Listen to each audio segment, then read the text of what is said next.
Today we're talking about cream soda, not the bottle type. That's a different story for a different day, so I'll put that down there. I will be doing a video on that in the future, but today we're actually talking about the original cream soda, the one that actually had cream in it. And most people know this today by the more modern terms, the Italian cream soda, or the new kid on the block, which is the Utah Dirty Soda. So stick around, I will tell you a little story about the history of this, where it comes from, and where it's going. I'm Darcy O'Neill, this is Art of Drink. I'm the author of Fix the Pumps, The History of the American Soda Fountain. And this video is mostly about keeping the timeline straight, kind of understanding where cream soda came from and how it's evolving. I kind of have a morbid curiosity with it, thanks to Philip Duff pointing me in the direction of Utah and figuring out that they're making their own cream sodas in a Utah way, I guess, would be the explanation.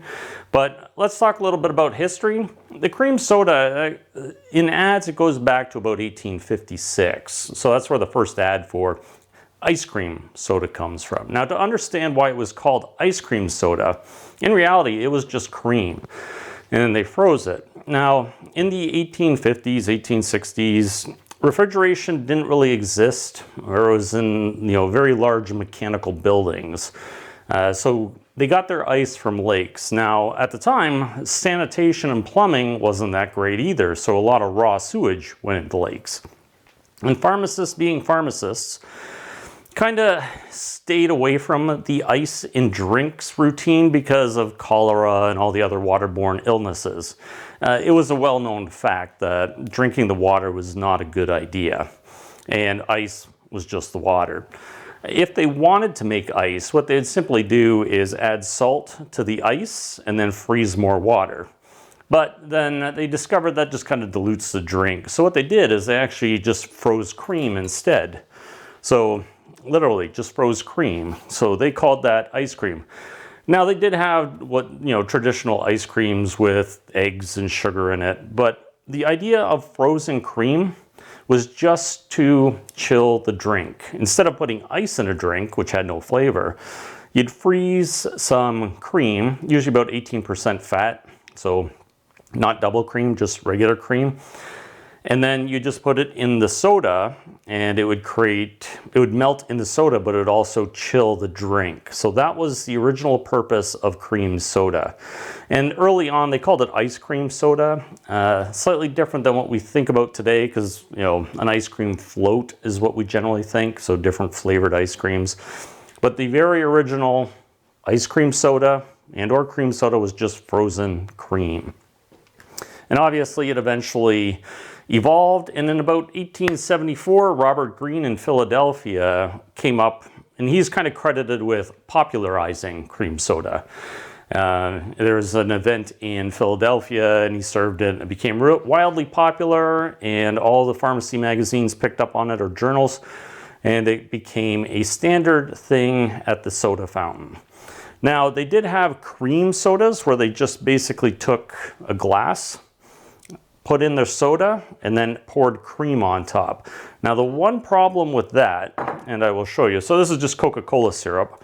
So typical soda fountain, they'd put about an ounce of cream in it, and then they add soda water.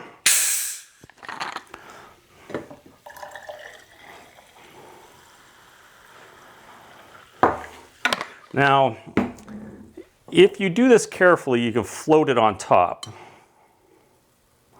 But I'm not being very careful, so it will go in, but you will find that it will curdle. And that is kind of especially if you add acid. Right now, Coca-Cola is not that acidic, but given a few minutes, it will actually curdle. Now the solution to that was always paper cups, because if you don't see what's going on, it's not going to bother you. But most of the time, it does hold together for a while. If you were to add some lime or lactart or acid phosphate, it would start to curdle, and you can start to see that it's starting to form deposits. That was another thing, is that cream soda was popular, but cleaning dishes was a pain. They didn't have dishwashers. They used to just use running water. rarely ever used soap. So getting glasses cleaned was a big complaint to pharmacists back then. But for the most part, it will hold together. I mean, it's actually not looking bad. But if I were to add some lime, it would curdle. Now, the evolution of that, in 1915, there was what were called Italian lemonades, and they were promoted by Torani, the syrup company. And Torani has this thing where their history says that they brought soda from Italy to North America, and that's not true. The soda fountain and the syrups and the flavoring is 100% American. And it was there long before Torani came, but they did usurp the syrups with their story, and they were called Italian lemonades. Eventually, in 2000, somewhere in that period, it became Italian cream sodas, where they'd make an Italian soda with the Torani syrup and add cream to it. Basically, you're making this. And that became labeled an Italian cream soda. Sometimes they put whipped cream on top. Now, in 2010, out in Utah, the company called Swig created the Utah Dirty Soda. Now, the name Dirty existed before that, obviously, the Dirty Martini. And it should be noted at this point that milk and cream in drinks existed at the bar. So you'd have your milk punches, and it existed, in tea. As long as we had milking animals, we put milk in stuff. And so, tea, coffee, that's been going on for many years. Same at the bar, we had milk punch. So these aren't necessarily new inventions, they're just evolutions of cream-based drinks. Bailey's, that one's been around since the 70s, and it's wildly popular because cream does add something to a drink. But anyway, in 2010, Swig came out with what they call the dirty soda. And the term dirty refers to coconut flavor syrup, and it could be cream.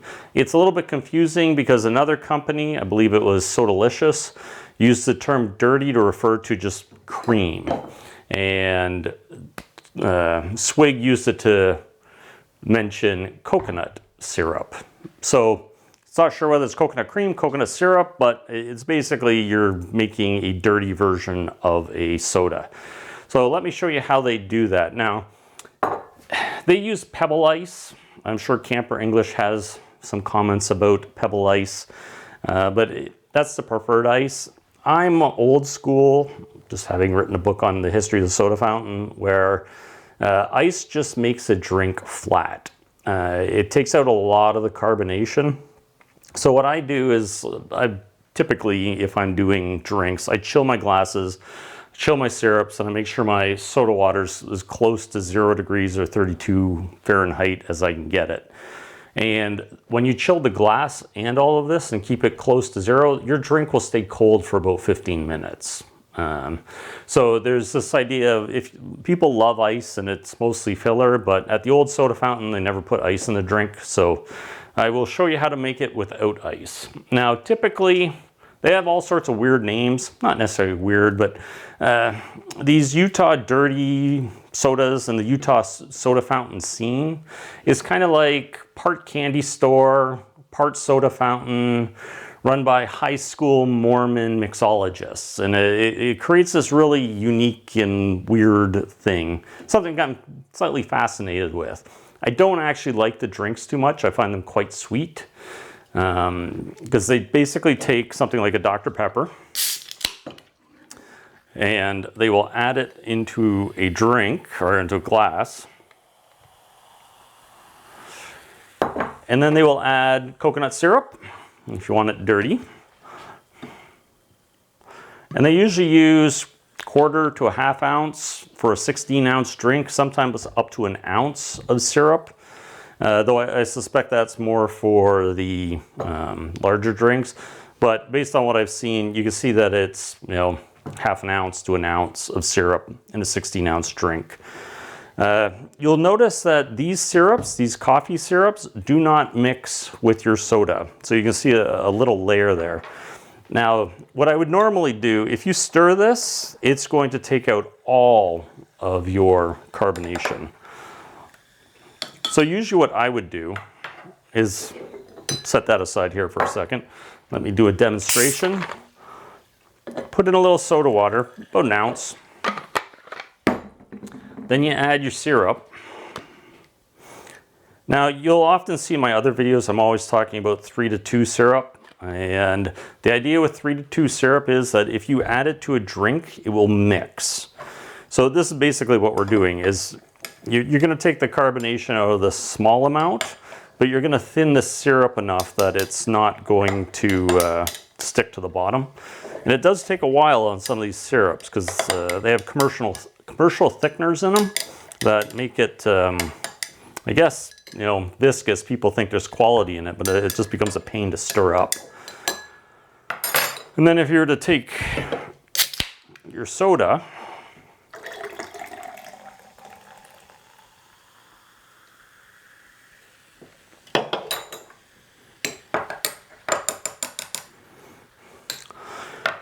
and this way you don't have to stir it near as much and it will maintain its carbonation. So once they've done that, you can add cream. They just use half and half. If you wanted to add coconut cream, and again, the term dirty either means cream or coconut cream. It was originally coconut cream. I've done a video on actually making this. This is super simple. It's basically the equivalent of Coco Lopez. It's 1 part sugar, 1 part coconut milk. And it's so easy to make, and it tastes just like Coco Lopez. So that's actually the first video I've done on Art of Drink in this format. So go take a peek if you're interested. But it tastes way better than this stuff. This stuff is really artificial, kind of like Malibu rum. But if you like that stuff, that's fine. But if you want more of a coconut flavor, you can just use coconut or cream of coconut. It's slightly sweet, obviously, but you just squirt it in. That would double up the coconut, and then you'd add a little bit of lime. Now, they also use coconut coffee creamer. Now, these creamers, I suspect, are used because they don't curdle. So milk will curdle, but again, a paper cup seems to solve that problem. And you don't notice, it doesn't get chunky, but you can see it actually right here, that it's starting to form this kind of curd on the bottom. And you wouldn't taste it if you're drinking it with a straw. But if you were to leave it around for a few hours, it would actually separate. Now, coffee creamer, I don't think it undergoes the same process. With acid, it will. But basically, they just add a splash of the coffee creamer. And because they come in all sorts of flavors, there's a coconut one that they have seemed to work into these that really makes the drink modern, I guess. It's this idea of, you know, the Utah Dirty Soda with flavored cream. Now, this isn't actually original. Back at the soda fountains in the 1800s, they used to make artificial cream and they would flavor it. It was usually starch, you know, some whitening material, oil, like sweet almond oil, and then they'd emulsify it by shaking it or blending it. And it would create kind of a pseudo cream, basically what coffee creamer is. And it would add that body to the drink. Now, the thing about these, now, if you wanted to do the original ice cream soda, you just freeze your cream, and they'd only add about a tablespoon of this to it, and kind of float it on top. Now, the one thing with this frozen cream is that it just looks terrible when you when it actually gets all mixed up. But it doesn't look bad now. So none of these have acid in them, and they are quite sweet because we've added the syrup. So if you were to add lime and or Lactart, which is the acid of milk, you'll get a much different result. So if I were to add Lactart to that, you just need like a few dashes. You will find quickly that it will start to curdle.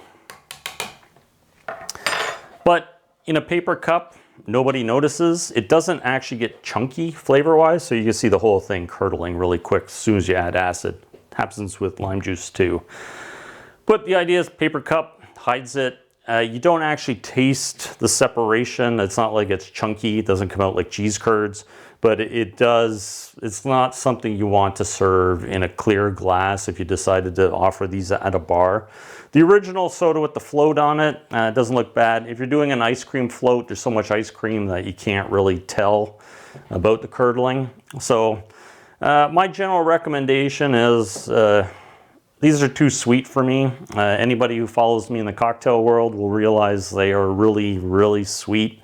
Not something I enjoy. Lactart does patch it up. Lactart has this unique property of drying up a drink. So if you have non-alcoholic beer and you find it too sweet, a couple drops of Lactart really does dry it out and make it better. It gives it a lambic style too. And it does work with cream drinks. However, if you're using cream in a soda, it will curdle it. In the cocktail world, obviously, we do a lot of shaking. So Brahmas Gin Fizz, shaking the hell out of it will emulsify this and make the particles small enough that they stay in suspension. Same at the old soda fountains in the 1800s and early 1900s. They had the soda draft arm where you'd pull, and the pressure inside of the kegs where they kept the soda water was about 100 psi. And they had a really fine stream that would just basically blend this. So the nice thing was that it was carbonated and blending. If you stir this, you make it flat. If you add ice, it will hide it. But that is Utah Dirty Soda. It is a trend that is growing. We'll see how far it goes, but it is the evolution of the soda fountain. And it's interesting. Again, I have a morbid curiosity of these things. They don't taste terrible. They are sweet, but if you've ever had an ice cream float, that's basically what you're looking at. And I'm more of a fan of this. If you're going to do coconut cream, make your own. It avoids this artificial flavor, and it's dirt cheap to make. You can find cans of coconut cream or coconut milk for like 50 cents and a cup of sugar, and you'll make about that much, a little less, but that's a cup and a half. And so you can, really, really do some interesting things with this if you so choose. But again, if you're in the cocktail world and you're doing shots of Fernet, it's probably a no-go. Stick to the sodas, which I will be making in the future, and I've got a lot of projects going. So feel free to subscribe. If you like that stuff, hit the like button. I know every YouTuber says this, but it does help. And thanks for watching. I will see you in the next video.